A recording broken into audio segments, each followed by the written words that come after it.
দাহিয়াতুল কালবি, যেই দাহিয়াতুল কালবি এত পরিমাণ গুনাহ করেছে, এত পরিমাণ গুনাহ করেছে।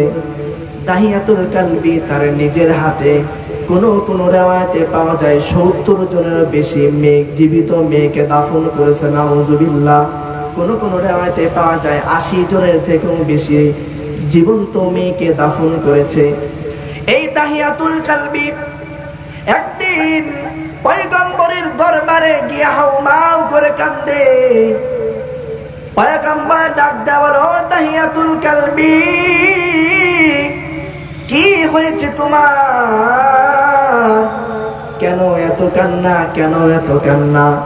দাহিয়াতুল কালবি ডাক দেওয়া বলো, পয়গম্বর, আমি এত পরিমাণ গুনাহ করেছি।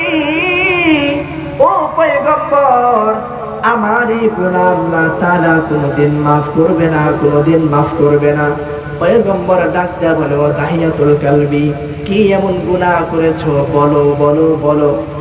দাহিয়াতুল কালবি কান্দে, তার চোখের পানিগুলা মুখ বেয়ে দাড়িগুলা ভিজে ভিজে পড়ে যায়। দাহিয়াতুল কালবি কান্দে আর বলো, পয়গম্বর, আমি কিছুদিন পূর্বে ব্যবসার উদ্দেশ্যে সফরে গিয়েছিলাম। ও পয়গম্বর, আমি সফরে যাওয়ার পূর্বে আমার স্ত্রীকে বলে গেছি, তোমার গর্ভের মধ্যে যে সন্তান রয়েছে, এই সন্তান যদি মেয়ে হয় তাহলে আমি আসার পূর্বে তাকে দাফন করে ফেলবা, আর যদি ছেলে হয়, ও স্ত্রী, এই সন্তানটাকে বড় আদর করে মানুষ করবা। ও পয়গম্বর, আমি যখন ব্যবসা থেকে ফিরে আসলাম, ব্যবসা থেকে ফিরে আসার পরে দেখি আমার ঘরের মধ্যে পূর্ণিমার চাঁদের মতো ফুটফুটে একটা মেয়ে দেখা যায়।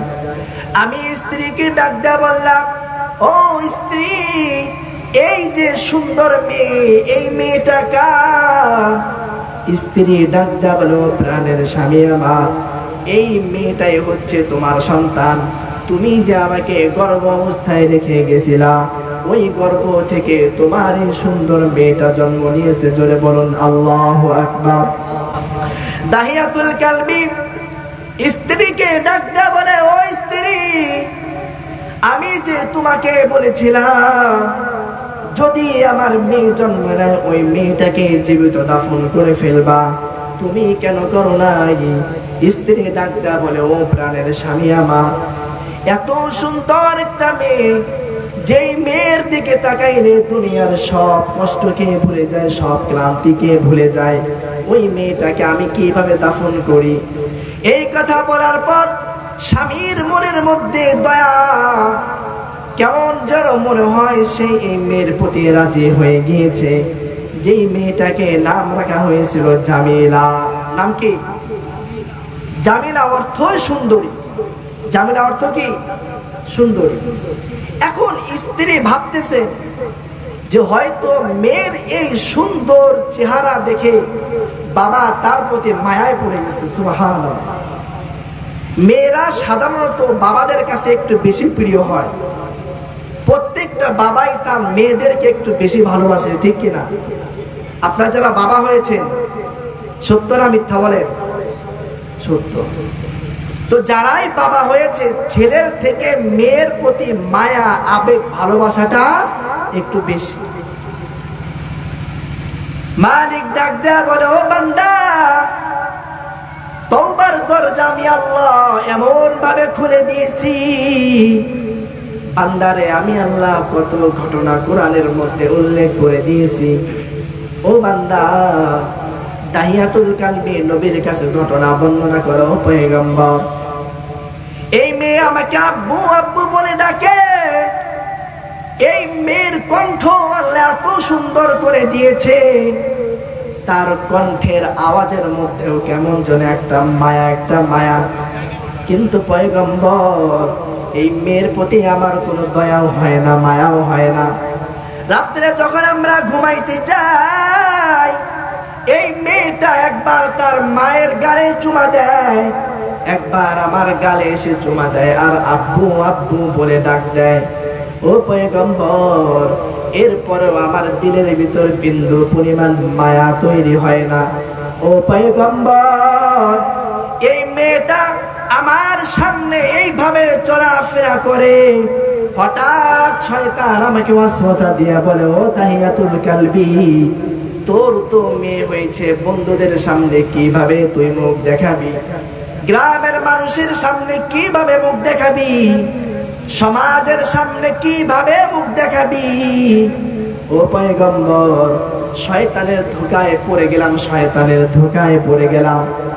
একদিন আমি আমার স্ত্রীকে ডাক দেব, ও প্রাণের স্ত্রী, আমার এই সুন্দর মেয়েটাকে সাজায় দাও, আমি আমার এই মেয়েটাকে নিয়ে বেড়াইতে যাব, ঘুরতে যাব, তাকে সাজায় দাও, সাজায় দাও। স্ত্রী মনে করেছেন এই মেয়ের দিকে তাকিয়ে বাবার মনের মধ্যে দয়া উদয় হয়ে গেছে, সে হয়তো ভুল বুঝতে পেরেছে, না না, মেয়েদেরকে আর এইভাবে মানা যাবে না।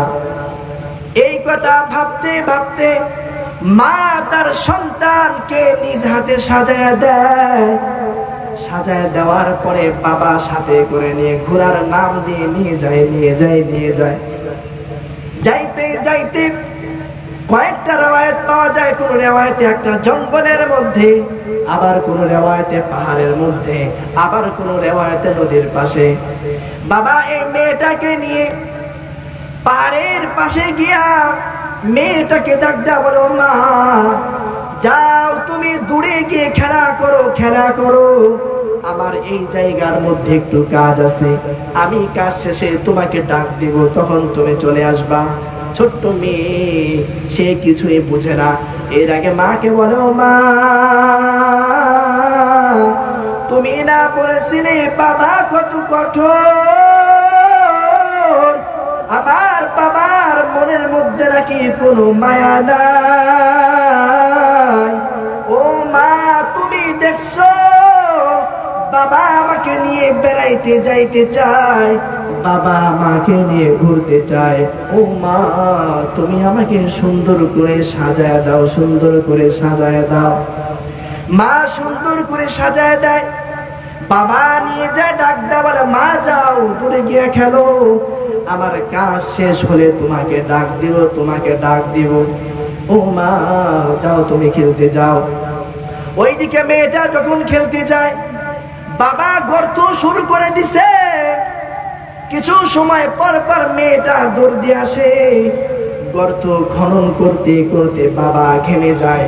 মেয়েটা তার কাপড় দিয়ে মুখের ঘামগুলো মুছে দেয় আর বলে, ও বাবা, কেন তুমি এই জায়গার মধ্যে এইভাবে গর্ত করতেছো?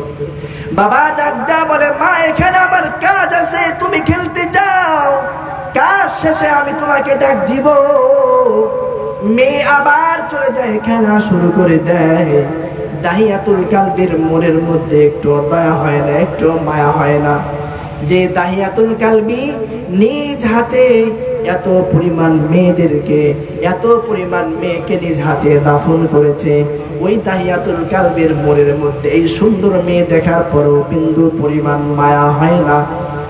যখন গর্ত শেষ হয়ে যায়, দাহিয়াতুল কালবি মেয়েটাকে ডাক দাও, মা আয় কাছে আয়, আমার কাজ শেষ হয়ে গেছে। যখন কাছে আসলো, আসার পরে ডাক দেয়া বলে, ও বাবা, এত বড় গর্ত কেন করেছো? তখন বাবা ডাক দেয়া বলো, সন্তান,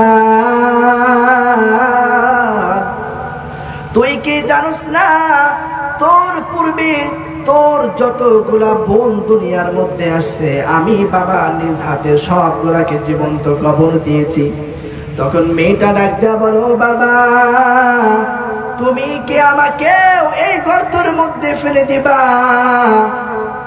তখন দাহিয়াতুল কালবি ডাক দেয়া বলে, ও মেয়ে, তুই কি এখনো ঠিক পাস না? এই কথা বলে বলে মেয়েকে ধাক্কা দিয়ে ফেলে দিয়ে পা গুলো বেঁধে ফেলায়। ওই মেয়েটা ডাক দেয়া বলো, বাবা, তুমি আমাকে ছেড়ে দাও, আমি আর কোনোদিন তোমাকে বাবা বলে পরিচয় দিব না। ও বাবা, কোনোদিন তোমার সামনেও আসবো না। ও বাবা, তুমি আমার জীবনটা ভিক্ষা দাও। এই কথা বলতে বলতে দাহিয়াতুল কালবি তার হাতগুলো বেঁধে ফেলে। মেয়ে চিৎকার করে পয়গম্বরকে বলে, ও পয়গম্বর, ওই সময়ও আমার দিলের মধ্যে বিন্দু পরিমাণ দয়া হয় নাই, বিন্দু পরিমাণ দয়া হয় না। আমি মেয়েটাকে বেঁধে গর্তের মধ্যে ফেলে দিলাম। ওই গর্তের মধ্যে যখন ফেলে দিলাম, মেয়েটা আমাকে আব্বু আব্বু আব্বু আব্বু বলে ডাকে। এরপরেও আমার দিলের মধ্যে বিন্দু পরিমাণ মায়া হয় না। পয়গম্বর, এমন গুনাহ আমার আল্লাহ কোনোদিন মাফ করবে না, কোনোদিন মাফ করবে না। পয়গম্বরও কান্দে, দাহিয়াতুল কালবিও কান্দে। দাহিয়াতুল কালবি ঘটনা বর্ণনা করে, ও পয়গম্বর, যখন আমার মেয়েটাকে গর্তের মধ্যে ফেলাই দিলাম, গর্তের মধ্যে ফেলা দেওয়ার পর বাবা বাবা বলে ডাক দেয়, তবু আমার দিলে মায়া হয় না। আমি যখন মাটি দেই, পাথর দিই, তবুও দেখি জানটা যায় না। কবরের থেকে ওই গর্তের মধ্যে থেকে আওয়াজ শোনা যায়, আব্বু আব্বু আব্বু বলে আওয়াজ শোনা যায়। ও পয়গম্বর, এরপরে আমি বড় একটা পাথর নিয়ে আমি ওই মেয়ের বুকের উপরে ফিকে মেরেছি। সাথে সাথে মেয়ে আমাকে এত জোরে আব্বু বলে ডাক দিছে। পয়গম্বর, যে আব্বু ডাকটা আমি কখনোই ভুলতে পারি না। বাজার করতে গেলেও মেয়ের আওয়াজ শুনতে পাই, ঘরের মধ্যে গেলেও মেয়ের আওয়াজ শুনতে পাই।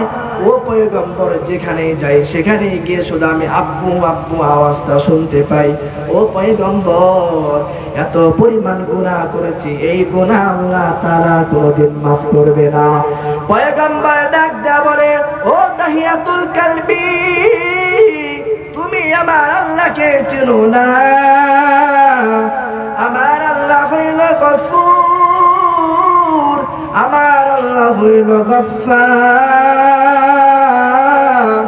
ও দাহিয়াতুল কালবি, পৃথিবীর মানুষগুলা যদি গুনাহ করতে করতে নিজের জীবনটাও শেষ করে দেয়, ও দাহিয়াতুল কালবি, আর আমার আল্লাহর কাছে যদি একবার খাটি দিলে তওবা করে, আমার আল্লাহ ওই বান্দার জিন্দেগীর সমস্ত গুনাহগুলোকে মাফ করে দেয়। বলেন না সুবহানাল্লাহ।